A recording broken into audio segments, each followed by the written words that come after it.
नमस्कार। इस दिल से के प्रोग्राम में हम चर्चा करेंगे हिंदुस्तान किस तरह से बदल गया है और 1984 से कैसे बदल गया है। 1984 का मैंने जिक्र इसलिए किया और आपको थोड़ी देर में बता दूंगा, लेकिन उस समय आपको मालूम है कि इंदिरा जी की हत्या हुई, राजीव गांधी जी प्राइम मिनिस्टर बने, उनकी बहुमत थी पार्लियामेंट में 400 सीटें से ज़्यादा थी और फिर उसके बाद उनकी सरकार भी गिर गई। फिर 1990-91 में हमें अपना सोना था वो गिरवी रखना पड़ा। उस बीच चंद्रशेखर जी प्रधानमंत्री थे, फिर नरसिम्हा राव जी बने, फिर 2 सरकारें और आई। फिर 1998 में भाजपा की सरकार आई और 1998 से 99 से लेकर 2004 तक वो सरकार रही। उस समय बीजेपी का रवैया कुछ और था। कांग्रेस की सरकार फिर 2004 से लेकर 2014 तक रही और फिर बीजेपी दोबारा आई और नरेंद्र मोदी जी ने उसका नेतृत्व संभाला और प्रधानमंत्री बने। बीजेपी पहले क्या थी, आज क्या है, पहले उसकी नीतियां क्या थी, आज क्या हैं, पहले उसका फोकस क्या था, राष्ट्र विजन क्या था, आज क्या है, और किस तरह से हिंदुस्तान विकसित भारत के सपने देखता है, इसके बारे में हम बात करेंगे। और ऐसे एक शख्स के साथ, एक हस्ती के साथ जिसका इतिहास 1984 से हिंदुस्तान के इतिहास से जुड़ा हुआ है। तो अगर हम उनका कार्यकाल देखें कि कैसे उन्होंने इस देश को देखा है बड़ी गहरी नज़रों से और कैसे देश का बदलाव हुआ है, और उनकी आंखों से हम देखेंगे तो हिंदुस्तान का इतिहास भी हमारे सामने आ जाएगा इस कार्यकाल का। वो ऐसे शख्स हैं, सभी हिंदुस्तानी उनको जानते हैं और मैं समझता हूँ कि जब वो बोलते हैं, जब वे अपनी बात रखते हैं बड़ी संजीदगी से और सोच विचार से, और सारा देश उनको सुनता है। वो हैं यशवंत सिन्हा जी। बहुत बहुत धन्यवाद आपका आने का। आपने अपनी पटना यूनिवर्सिटी में अपना बीए किया और हिस्ट्री में, और उसके बाद आपने पॉलिटिकल साइंस में एमए किया। फिर आप 2 साल आपने पढ़ाया पटना यूनिवर्सिटी में। फिर उसके बाद आप आईएएस में आए 1960 में, और आपका आईएएस का जो मैंने पढ़ा है उसमें आपका कॉमर्स ट्रांसपोर्टेशन मिनिस्ट्री के साथ बड़ा लगाव रहा। उसमें आपने काम किया और फिर आपके मन में आया कि ये मैं ब्यूरोक्रेट रहना नहीं चाहता। और 1974 की बात है, उस समय एक टोटल रेवोल्यूशन जेपी मूवमेंट थी, तो आप उसको ज्वाइन करना चाहते थे। और फिर आपने, जेपी ने आपको कहा और बाकी लोगों ने कहा कि अभी वक्त नहीं है, लेकिन फिर भी आप ब्यूरोक्रेसी में खुश नहीं थे और 1984 में आपने फिर आईएएस छोड़ा। इसलिए मैंने 1984 से शुरुआत की। फिर आपने छोड़ा, जनता दल में रहे और जनता दल के बाद आपने चंद्रशेखर जी को ज्वाइन किया, वित्त मंत्री रहे। उस समय गिरवी हुई, गोल्ड की गिरवी हुई, $400 मिलियन का हमें लोन मिलना था। और आपने उसके बाद, बिकॉज आप उस समय फिनेंस मिनिस्टर भी थे, और उसके बाद आप 1998 में वाजपेयी सरकार में आप फिनेंस मिनिस्टर रहे। आप उसके बाद 2002 से 4 तक फॉरेन मिनिस्टर रहे। आप लोकसभा में थे, बीच में 1988 में एक बार राज्यसभा में भी थे। कैसे हिंदुस्तान का नक्शा बदला है आपने देखा है। तो मैं आपसे पहली बात पूछना चाहता हूँ, पहले हिंदुस्तान क्या था, आज का हिंदुस्तान क्या है? मुझे पुराना हिंदुस्तान चाहिए। आज का हिंदुस्तान मुझे नहीं चाहिए। पुराने हिंदुस्तान में बहुत सारी खूबियां थी। आपने मेरे आईएएस की नौकरी जब मैं करता था उसकी चर्चा की, फिर मैं पब्लिक लाइफ में आया, उसकी चर्चा आपने की। तो मुझे ये लगता है कि पूरी व्यवस्था ही जैसे बदल गई हो। देखिए, 3 प्रधानमंत्री, चंद्रशेखर जी, वाजपेयी जी और नरसिम्हा राव जी, ये तीनों आपस में बहुत मित्र थे। अच्छा। और बहुत सारी ऐसी फोटोज हैं सेंट्रल हॉल की कि तीनों आपस में बैठे हैं, चुहल हो रही है, मजाक हो रहा है। अच्छा। हाँ, और वो एक, मैं अगर कहूँ तो वो एक आनंद का समय था कि आप राजनीति में हैं, पार्लियामेंट में हैं, तो इसलिए हैं क्योंकि उसमें आपको आनंद आता है, करवाहट नहीं थी। हाँ, कोई करवाहट नहीं थी। हमको याद है, मैं पहले आया राज्यसभा में, जैसा आपने कहा, खूब गर्मा गर्मी होती थी बहस में, और उसके बाद हम लोग निकल कर आते थे सेंट्रल हॉल में, वहाँ गर्मा गर्म चाय पीते थे एक दूसरे के साथ। हम लोगों ने कभी जो वहाँ पर जो भी गर्मी दिखाई हो उसको कभी लेकर सदन के बाहर नहीं दिखाई। हम लोग बिल्कुल ही मित्र होते थे बाहर निकलकर, चाहे हम किसी भी दल के हों। अब तो शत्रुता है ना, आप अगर हमारे साथ नहीं है तो हमारे दुश्मन है। तो ये बात उसमें नहीं थी, और इसलिए मैंने कहा कि पार्टियां अलग अलग होते हुए भी सारे लोग एक दूसरे के मित्र भी थे, एक सद्भावना थी आपस में। और हम लोग पार्लियामेंट्री कमेटी वगैरह में जाते थे तो सब तो एक दल के लोग नहीं थे, लेकिन उसमें बहुत अच्छा लगता था, क्योंकि उसमें सब लोग मित्र की हैसियत से सुझाव भी सुनते थे, विपक्ष के सुझाव भी सुनते थे। बिल्कुल सुनते हैं साहब। वो पार्लियामेंट के अंदर आदमी बोलता था विपक्ष में रहते हुए भी, तो उसकी बात सुनी जाती थी, बात को नोटिस में लिया जाता था, न केवल उसका उत्तर दिया जाता था बल्कि उस पर बहुत बार अमल भी किया जाता था। और मैं बताऊं आपको, बहुत पीछे की बात नहीं, लेकिन 2004 से 2009 तक मैं राज्यसभा में रहा। फिर 2009 में मैं आया लोकसभा में। तो उस समय जैसे मनमोहन सिंह प्रधानमंत्री थे, लेकिन पार्लियामेंट्री मैनेजमेंट प्रणब बाबू के पास था। और प्रणब बाबू इतने अच्छे व्यक्ति थे। एक दफा लोकसभा में क्या हुआ कि विपक्ष में और सत्ता पक्ष में झगड़ा हो गया, बहुत जोर का झगड़ा हो गया। हाँ, और house had to be adjourned. तो मैंने देखा कि प्रणब बाबू चल के मेरे पास आ रहे हैं, मैं बीजेपी के बेंचेस में बैठा हुआ था। तो उन्होंने कहा कि भाई यशवंत, हमसे कोई गलती हो गई। तो हमने कहा कि थोड़ा ज़्यादा गुस्सा आ गया आपको, लेकिन कोई बात नहीं है, अगर हाउस जब रिकन्वीन करता है तो आप उठ के इस बात को स्वीकार कर लें कि हमने गुस्से में कुछ बातें कह दी हैं, किसी को बुरा लगा है तो मैं उसके लिए माफ़ी चाहता हूँ, फिर सब कुछ सामान्य हो जाएगा। उन्होंने मेरी बात मानी, उठकर उन्होंने ये बात कही जैसे ही हाउस रिकन्वीन हुआ, और सब कुछ बिल्कुल सामान्य हो गया।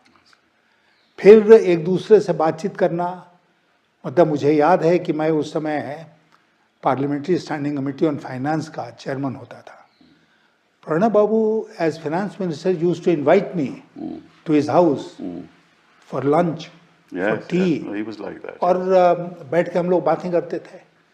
तो बिल्कुल एक ऐसा नहीं होता था। और भी बहुत से लोग थे कांग्रेस पार्टी में उस समय जिनके साथ मित्रता का भाव था, और इसलिए आप कभी भी पार्लियामेंट्री डिबेट्स में उनके ऊपर उस तरह का अटैक नहीं कर सकते हैं जैसे आज के दिन होता है। That's correct. अभी देख, नरसिम्हा राव जी ने वाजपेयी जी को यूएन डेलीगेशन का लीडर बना के भेजा था अपने कार्यकाल में।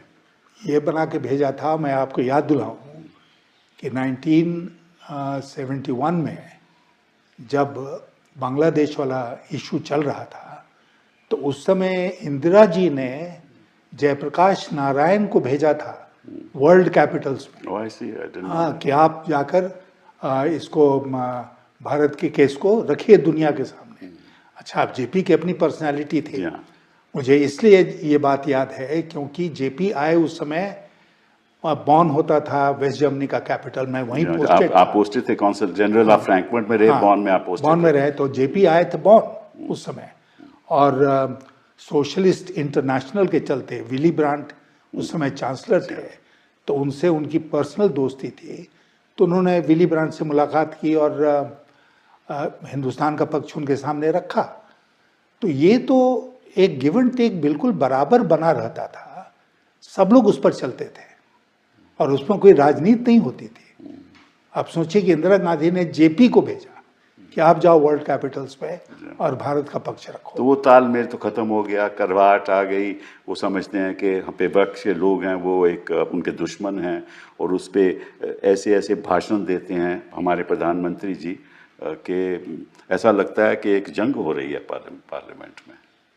देखिए, मैं आपसे कहना चाहता हूँ, बहुत बड़े बड़े प्रधानमंत्रियों को हमने देखा है, और जैसा आपने कहा कि राजीव गांधी जी कितना ह्यूज बहुमत लेकर आए थे, जिसका कभी किसी ने मुकाबला नहीं किया है।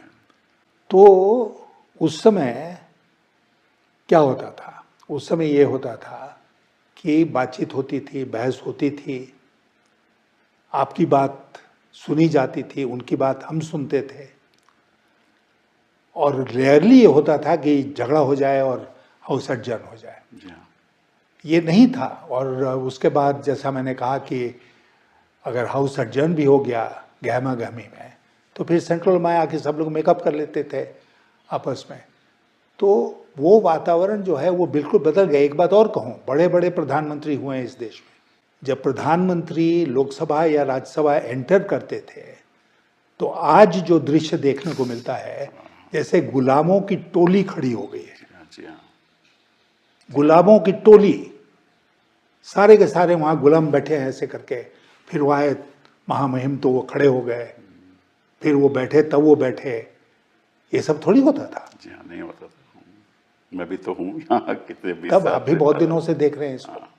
तो ये अच्छा, चलिए इस पे छोड़िए। ये तो खैर आपने बहुत विस्तार से हमें बताया कि उस समय क्या रवैया रहा ऑपोजिशन और सरकार का। ये बताइए कि भाजपा की सरकार जब आई 1999 में और 5 साल उसका आपने कार्यकाल संभाला, तो आपने कई सी नई बातें की। उसमें आपने FRBM लाए, फाइनेंशियल रिस्पॉन्सिबिलिटी बजट मैनेजमेंट, वो एक नई बात लाई। और आपने कहा फिस्कल रिस्पॉन्सिबिलिटी होनी चाहिए, क्योंकि मुझे ऐसा लगता है कि जब 1990-91 में वो हादसा हुआ कि हमें $400 बिलियन लोन के लिए, तो आपने सोचा कि अगर मुझे कभी मौका मिलेगा तो मैं ऐसा कभी आगे नहीं जुड़ेगा। ये तो आपकी राष्ट्र समझ ली और पैशन फॉर द कंट्री। और फिर आपने बड़े बदलाव किए, टेलीकॉम सेक्टर में किया, नेशनल हाईवे हमारा जो प्रोग्राम बना था वाजपेयी जी का, उसको आप आगे लेकर आए। आपने कई सेक्टर्स में बदलाव लाने की कोशिश की। तो how was your tenure as finance minister before we talk about the foreign ministry? देखिए, ऐसा हुआ, मैं एक बात आपके ध्यान में लाऊंगा कि वाजपेयी जी के फर्स्ट चॉइस फाइनेंस मिनिस्ट्री के लिए जसवंत सिंह जी थे, मैं नहीं था। मुझे भी कोई मंत्रालय मिलता, मैं मंत्री बनता, बट शायद फाइनेंस मिनिस्ट्री नहीं मिलती। हुआ ये कि मैं पार्टी का स्पोक्स पर्सन था ऑन इकोनॉमिक इश्यूज। तो जसवंत सिंह जी अपना चुनाव लोकसभा का हार गए, और मुझे बताया गया है, मैं इसका चश्मदीद नहीं हूँ, कि संघ ने वाजपेयी जी के ऊपर ये दबाव बनाया कि जो लोग चुनाव हार गए हैं उनको आप मंत्रिपरिषद में मत लीजिए। और 2 लोग इसमें बाहर हो गए, एक जसवंत सिंह जी बाहर हो गए, एक प्रमोद महाजन बाहर हो गए। तो फिर ये हुआ कि भाई फाइनेंस मिनिस्ट्री किसको दिया जाए। तो अडवाणी जी ने कहा कि हम लोगों के स्पोक्स पर्सन रहे हैं यशवंत सिन्हा, उनको फाइनेंस मिनिस्टर बनाया जाए। तो इस तरह मैं वित्त मंत्री बन गया। I was the second choice. और मुझे ये कहने में कोई शर्म नहीं है कि मैं सेकेंड चॉइस था। They never regretted it, I can tell you that. और उसके बाद बहुत काम किया हम लोगों ने, वित्त मंत्रालय में हम लोगों ने बहुत काम किया। अच्छा, चूंकि मैं भाजपा में नया था उस समय, मैंने भाजपा में आया 93 में, अब ये 90 तो 5 साल की बात थी। तो भाजपा में बहुत से लोग ऐसे थे जो समझते थे कि ये न्यू कमर है, इसको इतना इम्पोर्टेंट मिनिस्ट्री क्यों मिल गया। तो शुरू में हमारी कुछ दिक्कत रही इस बात को लेकर, लेकिन फिर हम एक दिन वाजपेयी जी के पास गए। उन्होंने कहा कि देखिए, मैं एक सक्सेसफुल फाइनेंस मिनिस्टर उस समय तक नहीं हो सकता हूं जब तक आपका पूरा भरोसा हम पर नहीं हो, क्योंकि बिल्कुल ही बहुत सारी चीज़ों में हमको कदम से कदम पीएमओ के साथ मिला के चलना पड़ेगा। तो उन्होंने हमको याद है, उन्होंने कहा कि पूरा भरोसा है, आप इसकी चिंता मत कीजिए। और फिर उसके बाद वाजपेयी जी ने कंपेयर टू टुडे पूरी छूट दी। हम जाते थे उनके पास, यहाँ तो पीएमओ करता है सब कुछ, हैं? यहाँ तो पीएमओ सब आदेश कुछ करता है पीएमओ। उस समय बहुत बड़े बड़े लोग थे पीएमओ में, पावरफुल लोग थे। जी हाँ, जी हाँ, उस समय ब्रजेश मिश्रा थे, बिल्कुल बिल्कुल। एनके सिंह चले गए थे पीएमओ में फाइनेंस मिनिस्ट्री से। लेकिन वाजपेयी जी ने, उनके पास हम जाते थे जैसा कि जाना चाहिए था, 4 बार जाते थे, 5 बार जाते थे, बजट के हर पहलू को डिस्कस करते थे थ्रेडबेयर, और उनके अप्रूवल के बाद ही आगे बढ़ते थे। तो उसमें उन्होंने पूरी छूट दे रखी थी, उनके अफसर्स भी रहते थे वहां पर। लेकिन वाजपेयी जी एक बार कन्विंस हो जाते थे कि यही सही रास्ता है, तो फिर डिफिकल्ट से डिफिकल्ट जो हम लोगों को रिफॉर्म मेजर्स लेने होते थे वो हम लोग ले लेते थे। जैसे मैं बताऊं, एक इंश्योरेंस सेक्टर को खोलना। अब मैं भी इस राय का था कि इंश्योरेंस सेक्टर प्राइवेट सेक्टर के लिए खोला जाए, बिल्कुल, लेकिन फॉर इंडियन प्राइवेट सेक्टर खोला जाए, विदेशी के लिए नहीं खोला जाए। ये सरकार में आने के पहले मेरी राय थी। सरकार में हम आए, बहुत सारा एडवाइस हमको जब मिला, तो कांग्रेस पार्टी ने क्रिटिसिज्म भी किया कि हमारी, आपने उस समय विरोध किया था, अब आप फॉरेन इन्वेस्टर को ला रहे हो, मुझे याद है। तो हमको याद है कि फिर हमने ये प्रस्ताव दिया कि इसमें फॉरेन इन्वेस्टमेंट आए। कई कारण थे उसके। कैबिनेट में ये प्रस्ताव गया, और कैबिनेट में कुछ एलिमेंट्स थे जिन्होंने इसका बहुत ज़बरदस्त विरोध किया, ये कह के कि ये तो हम लोगों की पॉलिसी के बिल्कुल खिलाफ है। तो अटल जी ने उसमें क्या किया, उन्होंने एक छोटी सी कमेटी 3-4 लोगों की बना दी और जसवंत सिंह जी को उसका अध्यक्ष बना दिया। सही आदमी को बनाया। हाँ, उस कमेटी की एक मीटिंग हुई, और उस मीटिंग में एक ही फैसला हम लोगों ने किया कि जो प्रॉफिट होगा वो विदेशी कंपनियां बाहर नहीं भेजेंगी, उसको प्लाउ बैक इंडिया में करें। ये रिकमेंडेशन फिर कैबिनेट में गए, मान लिया सब लोगों ने, वो पास हो गया। फिर पार्लियामेंट में आए, पार्लियामेंट में भी बहुत ऊपर नीचे हुआ, लेकिन उसमें ही पास हो गया। तो प्रधानमंत्री का समर्थन बहुत ज़रूरी है किसी भी मंत्री को सक्सीड करने के लिए, और अगर आप वित्त मंत्रालय में है, विदेश मंत्रालय में है, तो और भी ज़रूरी है। और मैं एक बात तो आपका और कहूँ कि बहुत लोग ये कहेंगे कि भाई अटल जी तो, उनकी सरकार मिली जुली थी, लेकिन वो भाजपा के थे, भारतीय जनता पार्टी के प्रधानमंत्री थे, पहले प्रधानमंत्री थे। लेकिन मुझे लगता है कि ऐसे कई व्यक्तित्व हुए हैं जो पार्टी में रह के एक राय रखते हों, सरकार में आकर वो राय बदलनी पड़ती है।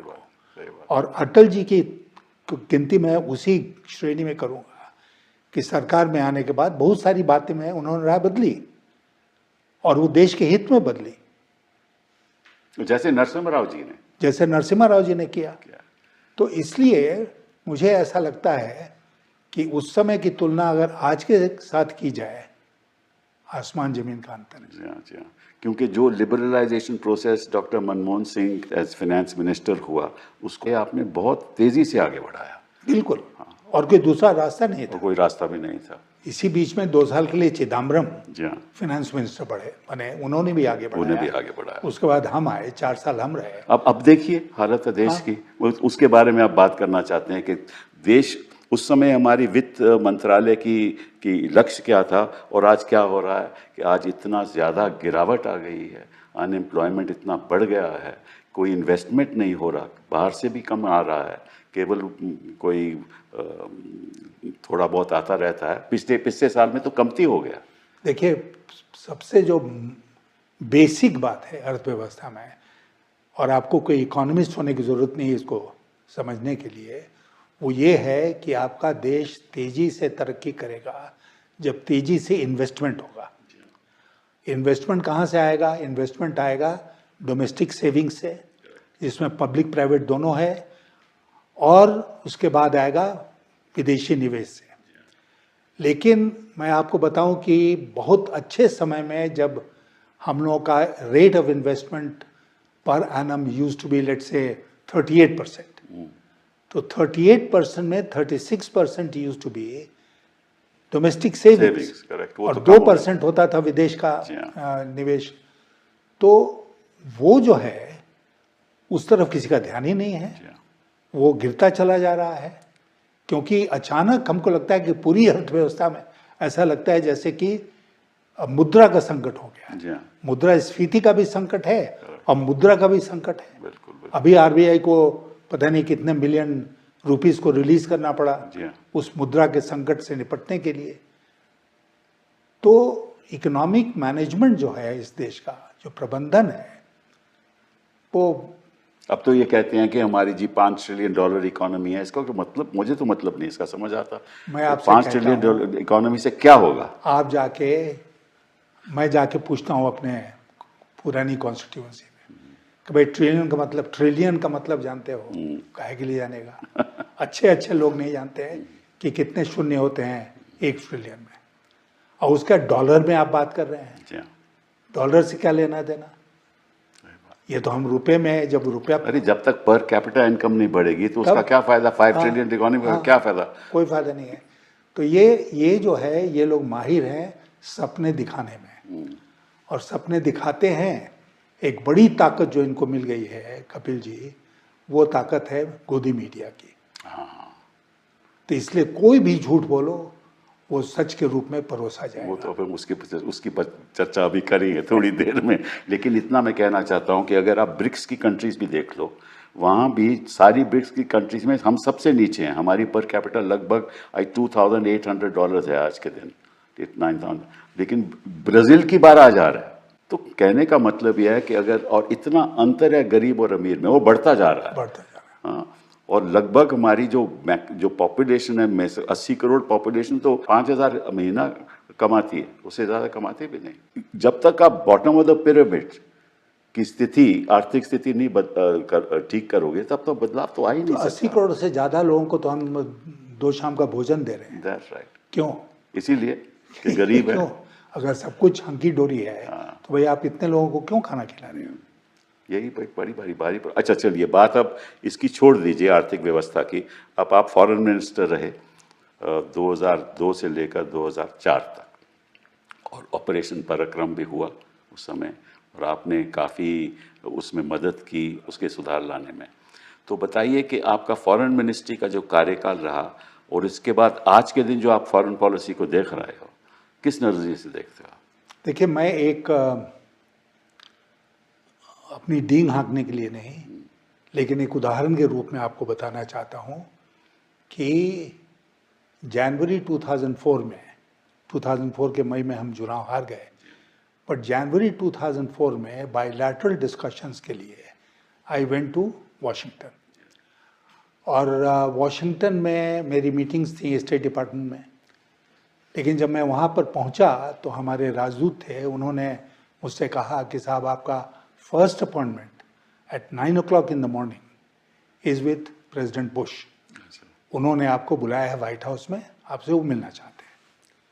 अब आप जानते हैं कि फॉरेन मिनिस्टर से काहे के लिए मिलेगा अमेरिका का राष्ट्रपति, लेकिन निमंत्रण था। मैं गया white house, famous Oval office में, उनकी हमारी मुलाकात हुई।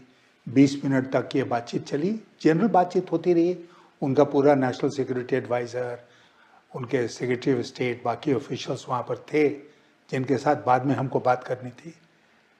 ये मैं उदाहरण के तौर पर इसलिए कह रहा हूँ कि उस समय तो नहीं भारत की मीडिया में ये चला कि डंका पिट रहा है विदेशों में भारत का।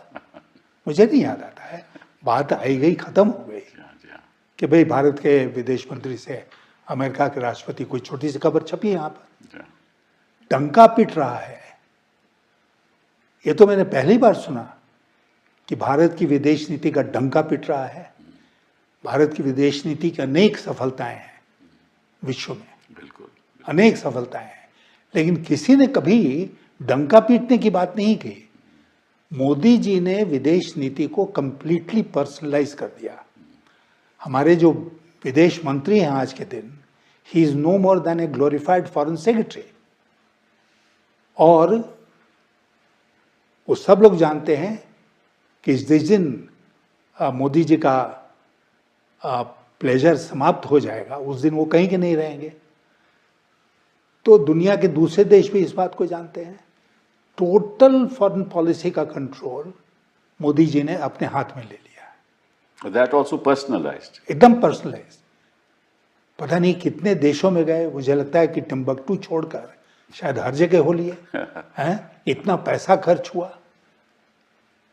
उसके साथ उस सब जो उन्होंने परिश्रम किया या मौज वो उड़ाया, नतीजा क्या हुआ? उसका नतीजा आज देखने को मिल रहा है ना। आज हमको वो देखने को मिल रहा है। अब की बार ट्रंप सरकार का नतीजा, आईएमएफ में मामला आया पाकिस्तान को लोन देने हमें का। एब्सटेन करना पड़ा। नहीं, हमने एब्सटेन किया, लेकिन हमारे साथ कोई और दूसरा देश एब्सटेन। सही बात है, सही बात है। हमारे जो दक्षिण एशिया के देश हैं उसमें आज कोई हमारे खास पड़ोसी देश कोई हमारे साथ नहीं खड़ा है। सही बात है। ओनली कंट्री जो हमारे साथ खड़ी रही वो ताइवान। हाँ, ताइवान है, तालिबान है, तालिबान, इजराइल है। बस तालिबान से आप आजकल बातचीत हो रही है। बहुत खुशी की बात है ना कि तालिबान ने हमारा समर्थन किया और पहलगाम का जो आपने जो स्ट्रेटेजिक पार्टनरशिप को आगे बढ़ाया with the United states of America, उसका बड़ा प्रभाव भी पड़ा और उसका हमें फायदा भी हुआ। Ultimately doctor Manmohan Singh carried it forward and we ultimately had the nuclear deal. बिल्कुल। और मैं आपको बताऊं कि वो जो प्रतिबंध लगाया था यूएस ने हमारे न्यूक्लियर टेस्ट के बारे में, वो धीरे धीरे करके, हम उनके पास नहीं है कहने के लिए कि प्रतिबंध उठा लो, उन्होंने खुद, हमने एक्सप्लेन किया कि हमको क्यों न्यूक्लियर टेस्ट करना था। President Bush had a great role to play there. हाँ बिल्कुल। और इसलिए उसी से फिर अल्टीमेटली ये न्यूक्लियर डील हुआ है इंडिया और यूएस के बीच में। करेक्ट। चलिए इस बात को छोड़ के आप एक थोड़ी सी पर्सनल बात करते हैं। आप बीजेपी में एक वरिष्ठ नेता उभर के आए, सब लोग आपको सुनते थे। फिर जब अडवाणी जी ने जिन्ना के बारे में कुछ कहा तो आपने कुछ बयान दिया, आप नाखुश थे उस बयान से, तो थोड़ी आपके जो संबंध थे बीजेपी से वो थोड़े कम होते रहे। ये बात सही है ना? हाँ, ये बात सही है, क्योंकि उस समय मुझे बहुत अच्छा नहीं लगा जब पाकिस्तान जाकर जिन्ना के मज़ार पर जाकर उन्होंने जिन्ना की तारीफ़ की। हम सब जानते हैं, मैं तो इतिहास का विद्यार्थी भी रहा हूँ, कि देश के बंटवारे के लिए जिन्ना पूरी तरह से जिम्मेदार थे। अंग्रेज़ों की मदद से उन्होंने देश का बंटवारा करवाया। तो उस जिन्ना की तारीफ़ किया जाए एक भाषण को लेकर जो उन्होंने नेशनल असेंबली में दिया, मुझे लगा कि ये ज़्यादा कुछ हमने सीमा कुछ क्रॉस कर ली, और इसलिए मैंने अपनी नाराज़गी व्यक्त करी। और उसके बाद नतीजा भी ये हुआ कि फिर आप पार्लियामेंट में लीडर भी थे, फिर आपको लीडरशिप भी हटाया गया। हाँ, हटाया गया। उसके बाद से तो धीरे धीरे करके दूरी बढ़ती चली गई। और जो जिस अडवाणी जी ने कहा था कि मैं दिवाली गिफ्ट हूँ, जब मैंने बीजेपी ज्वाइन किया था, एग्जैक्टली, तो उनसे व्यक्तिगत रूप से, हालांकि मैं गया उनके पास, उन्होंने बहुत सफाई दी हमको कि मैंने क्यों बोला, क्या बोला, पुस्तकें वगैरह दिखाई। मैं संतुष्ट नहीं हुआ, मेरे अपने विचार थे, लेकिन But that's the difference between a bureaucrat who is independent minded or a bureaucrat who is a supplicant. That is the key.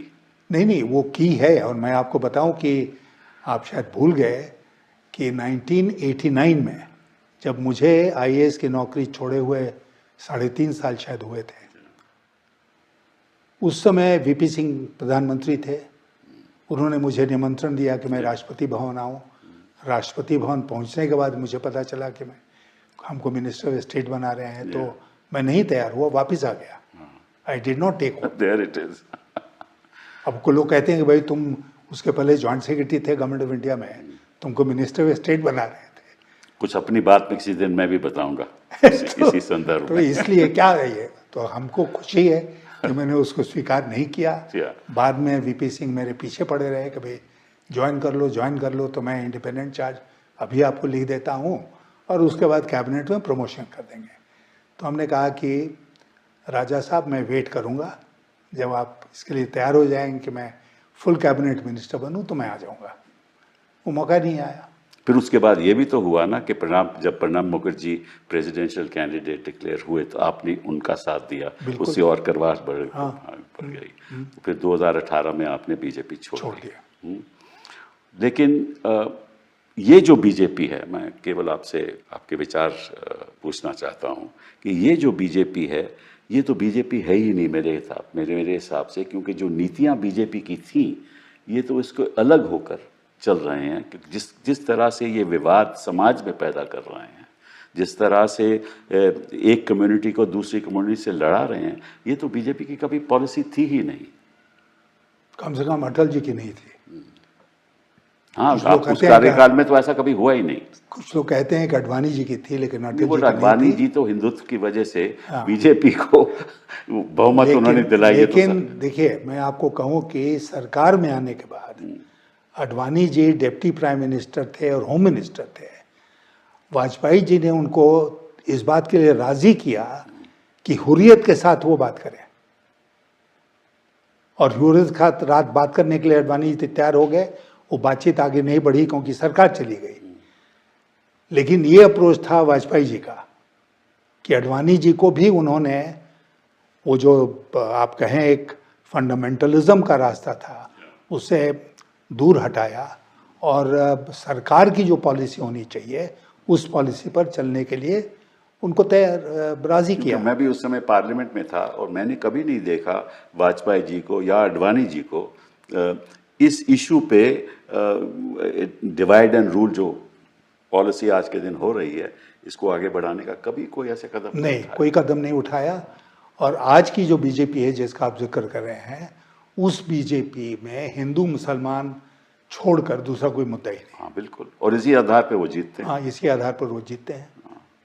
और चाहे वो देश किसी और में जा रहा है, गरीबी का कोई मुद्दा ही नहीं है, चर्चा ही नहीं होती है इस देश में, अनएम्प्लॉयमेंट की कोई चर्चा ही नहीं होती। और आज की स्थिति है कि चलिए आपने पाकिस्तान से बात करना छोड़ दिया, उसका नतीजा क्या हुआ? हम नहीं, आप कह रहे हैं कि बात करेंगे तो क्या फायदा? लेकिन पीओ के बारे में बात करेंगे नहीं, पहले तो तालिबान से बात शुरू कर दी उन्होंने।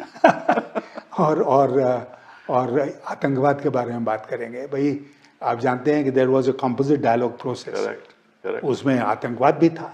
जी हाँ। तो इसलिए ऐसा नहीं है कि पाकिस्तान से जब बातचीत होती थी तो आतंकवाद के ऊपर बातचीत नहीं होती थी। जी हाँ। ऐसा नहीं था कि जो पहले की सरकारें नहीं, उन्हें आतंकवाद के ऊपर कोई कठोर नीति का अनुसरण नहीं किया, ऐसी बात नहीं थी। ये नहीं कि पहली बार हम पाकिस्तान को सबक सिखा रहे हैं। आपने ऑपरेशन पराक्रम का जिक्र किया, उस समय कुछ शिकायत हुई ऑपरेशन पराक्रम की, कितना पैसा खर्च करके हम ट्रुप्स को लेके गए बॉर्डर पर, तो क्या नतीजा निकला? वॉर तो हुआ नहीं। तो वॉर करना एम नहीं था। जी हाँ। एम था कि पाकिस्तान को हम दिखा दें कि हमारी कोर्स करने की ताकत क्या है, और वो हमने तैयार दिखाया।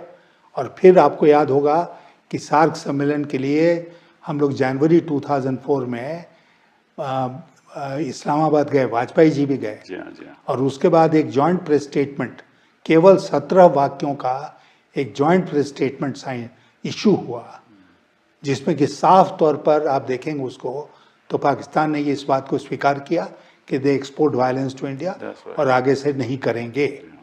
और उसके बाद हुआ कि ठीक है, we'll resume the composite dialogue process, अगर पाकिस्तान फॉलोज कि हम टेरर को एक्सपोर्ट नहीं करेंगे उस पॉलिसी को। बट अभी तो ये कहते हैं कि अगर जब हम दो ही बातों पे चर्चा करेंगे पाकिस्तान के साथ, एक पीओके और एक टेररिज्म, तो फिर तो चर्चा होगी नहीं होगी।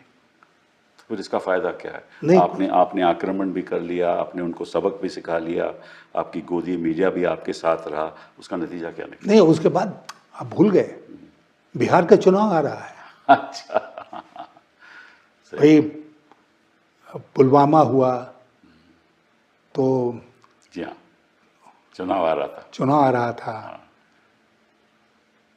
उरी में अटैक हुआ तो उसके बाद सर्जिकल स्ट्राइक हुआ, और पूरी तरह से फायदा उठाया गया। चुनाव में मोदी जी का भाषण हुआ जिसमें उन्होंने कहा कि फर्स्ट टाइम वोटर से मैं अपील करना चाहूँगा कि पुलवामा के शहीदों के नाम पर वो एक वोट हमको दें। जी हाँ। अब बताइए, नेशनल सिक्योरिटी के इशू को पुलवामा के शहीदों को पॉलिटिसाइज कर दिया। पॉलिटिसाइज कर दिया। और इसीलिए अभी जो कुछ हुआ वो मैं मानता हूँ कि पूरी तरह से वो बिहार के चुनाव को ध्यान में रख के किया जा रहा है। और अभी ये जो तिरंगा यात्रा और ये सब लेके बीजेपी खुद क्रेडिट लेना चाहती है। बीजेपी के लोग अब चालू हो गए हैं ये कहने में कि साहब देखो कितना कमाल कर दिया मोदी जी ने। अभी ये किसी ने नहीं पूछा कि वो जो हमारे 26 नागरिकों की हत्या की गई टेररिस्ट के हाथों से, उसका जिम्मेदार कौन है? क्योंकि अब कश्मीर में तो आपका कार्यकाल है, अभी तो राज तो आपका कश्मीर में है ना। और जब पुलवामा हुआ तभी भी राज कश्मीर सेंट्रल गवर्नमेंट का राज था। आप ये देखिए कि पुलवामा का आज तक खुलासा हुआ नहीं, खुलासा हुआ ना। तो इसी तरह पहलगाम का भी खुलासा कभी नहीं होगा। वो एक हम बहुत कश्मीर गए बीच में, जी हाँ, कश्मीर के लोगों के साथ अपने को जोड़ने के लिए। तो वहाँ पर एक हमको मिलता था देवेंद्र सिंह नाम का DSP, airport security anti terrorism का डीएसपी होता था। वो पकड़ा गया एक दिन आतंकवादियों के साथ। और जिस पुलिस ने उसको पकड़ा वो सीआरपीएफ के लोग थे शायद, तो वो नहीं जानते थे कि भाई ये खास आदमी है सरकार का। तो आतंकवादियों के साथ जा रहा था, पकड़ा गया। वो कहाँ गायब हो गया आज तक नहीं पता किसी को। उसके ऊपर मुकदमा चला नहीं चला, क्या हुआ उसका, डिमोशन हुआ, बर्खास्त हुआ, नोबडी नोस। तो इस तरह के कई अनआंसर्ड क्वेश्चंस हैं जिसके बारे में देश हम सवाल पूछ भी नहीं सकते, बिकॉज वो 4 सवाल पूछें तो वो कहते हैं कि हम जवाब नहीं देने का, या ये सवाल पूछा ही नहीं जा सकता। बताइए। हमारे चेयरमैन साहब कहते हैं, लोकसभा में अपने स्पीकर साहब कहते हैं। तो आप बताइए कि जो कुछ हुआ पहलगाम में, बैसरन में, उस पर सवाल नहीं पूछेगा देश कि 2000 टूरिस्ट वहां पर हैं। वो तो आप एंटी नेशनल हो जाओगे ना अगर सवाल एक सिपाही वहां नहीं है। जी हाँ। 1.5 घंटा आपको लगा वहां पहुंचने में, हेलीकॉप्टर से घायलों को उठाने में। जी हाँ। और इस बीच वो भाग गए, वो पता ही नहीं चला। आज तक नहीं पता चला उनका। हम उसको पाकिस्तान के साथ उसका जो भी हश्र करें, उन तो टेररिस्ट का क्या हुआ जो भाग गए, कहाँ लापता हो गए, जमीन खा गई उनको, आसमान ले गया, क्या हुआ? और हम कहते हैं कि आतंकवाद के खिलाफ लड़ाई। तो ये जो मुझे बताइए कि ये तो मुझे बड़ा अजीब सा लगा कि 3:30 बजे लगभग डीजीएमओ पाकिस्तान का फ़ोन आता है, डीजीएमओ हिंदुस्तान का, और फिर सीज़ फायर का ऐलान हो जाता है। और इस बीच ट्रंप का बयान आ जाता है 5:30 बजे कि भाई सीज़ फायर मैंने करवाया, पिछले 48 घंटे से मैं बातचीत कर रहा था। उसके बाद वाइस प्रेसिडेंट वैंस का ट्वीट आ जाता है, उससे में रूबियो का ट्वीट आ जाता है, और सभी ने ये कहा कि हमारी वजह से कार्य, और इसका कोई जवाब नहीं है। देखिए ऐसा है कि उस दिन की घटना चक्र अगर आप देखें और हमारे मोदी जी का स्वभाव ध्यान में रखें कि 3:30 बजे या 3:35 में बात होती है दोनों डीजीएमओस की, और अब मोदी जी कह रहे हैं कि भाई पाकिस्तान गुहार लगा रहा था, बेग कर रहा था कि सीज फायर करो। तो उन्होंने बेग किया कि सीज फायर करो, डीजीएमओ पाकिस्तान ने। तो हमारे डीजीएमओ ने तो फैसला नहीं लिया होगा, ना उनके डीजीएमओ ने लिया होगा, ना उनके डीजीएमओ ने। ये तो मामला कैबिनेट कमेटी ऑन सिक्योरिटी में जाना चाहिए था। कोई मीटिंग हुई क्या? नहीं। तो कैसे फैसला हो गया? और 5:30 बजे घोषणा हो गई कि सीज फायर हो गया, और ये कोई 100 मीटर्स डैश नहीं ना था कि ट्रम्प दौड़ते हुए फर्स्ट हो गया और फर्स्ट होके उसने कहा देखो मैंने करा दिया। करेक्ट। और हमारे लोगों का, हमारे जो हुकूमत में बैठे हुए लोग हैं, उनका आज के दिन जो स्वभाव है वो ये है कि कुछ छोटी छोटी बात होती है तो हम दौड़ के मीडिया के पास जाते हैं, देखो हमने कर दिया। तो क्यों नहीं कहा हमने? तो हमने पहले क्यों नहीं बताया? ट्रंप के कहने से पहले हमने क्यों नहीं बताया? यही तो बात है। और इसीलिए ट्रंप का, जैसा आपने कहा कि उसकी पूरी टीम ने, वाइस प्रेसिडेंट वैंस ने, सेक्रेटरी ऑफ स्टेट जो नेशनल सिक्योरिटी एडवाइजर भी हैं रूबियो, उन सब लोगों ने एक स्वर में कहा कि हमने करा दिया। और ट्रंप का बार बार बयान आ रहा है कि nuclear threshold was about to be crossed. जहां वो जाते हैं यही दोहराते हैं। और अगर ट्रंप बोल रहे हैं, जो अमेरिका के राष्ट्रपति हैं, तो भारत की तरफ से किसको बोलना चाहिए? प्रधानमंत्री जी को। प्रधानमंत्री जी पूरी तरह से खामोश। और उन्होंने एक बात और बड़ी, which is I think very serious, उन्होंने प्रेसिडेंट ट्रंप ने कहा कि मैंने इनको कहा कि अगर आप सीज फायर नहीं करोगे, नो ट्रेड विद यू। ये बात मैंने भारत को भी कही, ये बात मैंने पाकिस्तान को भी कही, उसका भी कोई जवाब नहीं है। कोई नहीं, कुछ नहीं। तो ये इसलिए तो बहुत सारे अनुत्तरित प्रश्न हैं, अनएक्सप्लेन्ड क्रोनोलॉजी है, जिसके बारे में पार्लियामेंट में कभी बहस होगी तो सरकार को जवाब देना पड़ेगा। नहीं, आपको बड़ी गलत फहमी में है। लेकिन सरकार जवाब नहीं देने वाली। सरकार तो कहेगी कि हमने पाकिस्तान को दिखा दिया, क्योंकि हमने 9 जगह पे हमने आक्रमण किया ताकि टेररिस्ट कैंप को ख़त्म कर दिया, और उसके बाद जब पाकिस्तान ने जवाब दिया तो फिर हमने उनके एयरबेस पे के हमने हमला किया। और इसलिए जब हमारा जो लक्ष्य था वो पूरा हो गया तो फिर हमने सोचा कि सीज फायर हो गया तो हो गया, अच्छी बात है, तो हमारा तो लक्ष्य पूरा हो गया। ये उनका जवाब है, मैं आज ही आपको बता सकता हूँ। नहीं, वो तो कहेंगे, वो तो अपनी तरफ से कहेंगे ही कि हमारा तो अगर लक्ष्य पूरा हो गया तो सीज फायर की तो जरूरत ही नहीं थी। हाँ, तो बेकार जरूरत थी। अच्छा, अब दुनिया में आप जानते हैं कि ऐसे बहुत सारे उदाहरण हैं जिसमें यूनिलैटरल सीज फायर होता है। जी हाँ, जी हाँ, जी हाँ। चीन ने 1962 में यूनिलैटरल सीज फायर की घोषणा की थी। तो हमने यूनिलैटरल सीज फायर की घोषणा क्यों नहीं कर दी कि भाई हमने जो करना था वो कर दिया, अब सीज फायर। ये अमेरिका को या और किसी देश को बीच में आने की क्या जरूरत थी? बिल्कुल सही। और मोदी जी बोलते क्यों नहीं इस मुद्दे पर? तो ये तो एक न्यू नॉर्मल हो गया ना। यही न्यू नॉर्मल हो गया। हाँ। तो चलिए इस बात को छोड़ते हैं। एक बात और आपसे, वो बड़ी सीरियस बात ये कि प्रधानमंत्री जी कभी प्रेस के सामने आते ही नहीं। आपने कार्यकाल में कई प्रधानमंत्री जी देखे, कभी ऐसा हुआ पहले? कभी नहीं, कभी नहीं। राजीव गांधी, चंद्रशेखर जी, नरसिम्हा राव जी, गुजराल जी, अपने कर्नाटका से अपने देवेगौड़ा जी, फिर वाजपेयी जी, फिर अगेन डॉक्टर मनमोहन सिंह, कभी तो ऐसा हुआ ही नहीं, मैंने कभी देखा ही नहीं। तो और देखो आप प्रेसिडेंट ट्रंप को देखो, वो रोज प्रेस के सामने आता है। हाँ, तो उनको खैर, बल्कि वो नेगोशिएशन भी प्रेस के सामने नेगोशिएशन भी प्रेस के सामने ज़ेलेंस्की के साथ किया बातचीत। तो ये भी एक लोकतंत्र में एक इतनी गिरावट आ जाए कि the prime minister of India is not answerable to anybody in this country. देखिए, आपने देखा होगा इस बात को कि प्राइम मिनिस्टर साहब जो हैं वो जब तक टेलीप्रॉम्प्टर नहीं हो तब तक वो बोलते नहीं। टेलीप्रॉम्प्टर से बोलते हैं। जी हाँ, ये बात तो सही है। अब आप प्रेस कॉन्फ्रेंस करेंगे तो कौन सा टेलीप्रॉम्प्टर लगा होगा? जब व्हाइट हाउस में प्रेस कॉन्फ्रेंस हुआ तो टेलीप्रॉम्प्टर भी लगा हुआ था मोदी जी के सामने, और उसके बाद एक सवाल आया तो उसमें कितना फुहड़ जवाब दिया। जी हाँ, मुझे याद है। हाँ। आपको याद होगा। तो he just can't handle press conference. जैसे वो बहुत सारी चीज़ों का हैंडल नहीं कर सकते हैं, उसमें एक प्रेस कॉन्फ्रेंस भी ही जस्ट कांट। तो बहुत सी चीज़ें क्या है, ज़रा हमें बता। चलिए इसको छोड़ते हैं। अब आखिरी बात हम करेंगे कश्मीर की। जब ये हादसा हुआ पहलगाम में, और कश्मीर भी एक आवाज़ से उन्होंने कहा कि हम इसके बिल्कुल खिलाफ हैं और सरकार के साथ हैं, और हमें ना सोचिए कि हमें लोगों के साथ हैं, और एक माहौल भी पैदा हुआ देश में, एक स्वर में हमने साथ दिया सरकार का। अब इन्होंने एक स्टेटमेंट दी है कि अगर कोई भी टेररिस्ट फिर हमला करेगा तो it will be an act of war.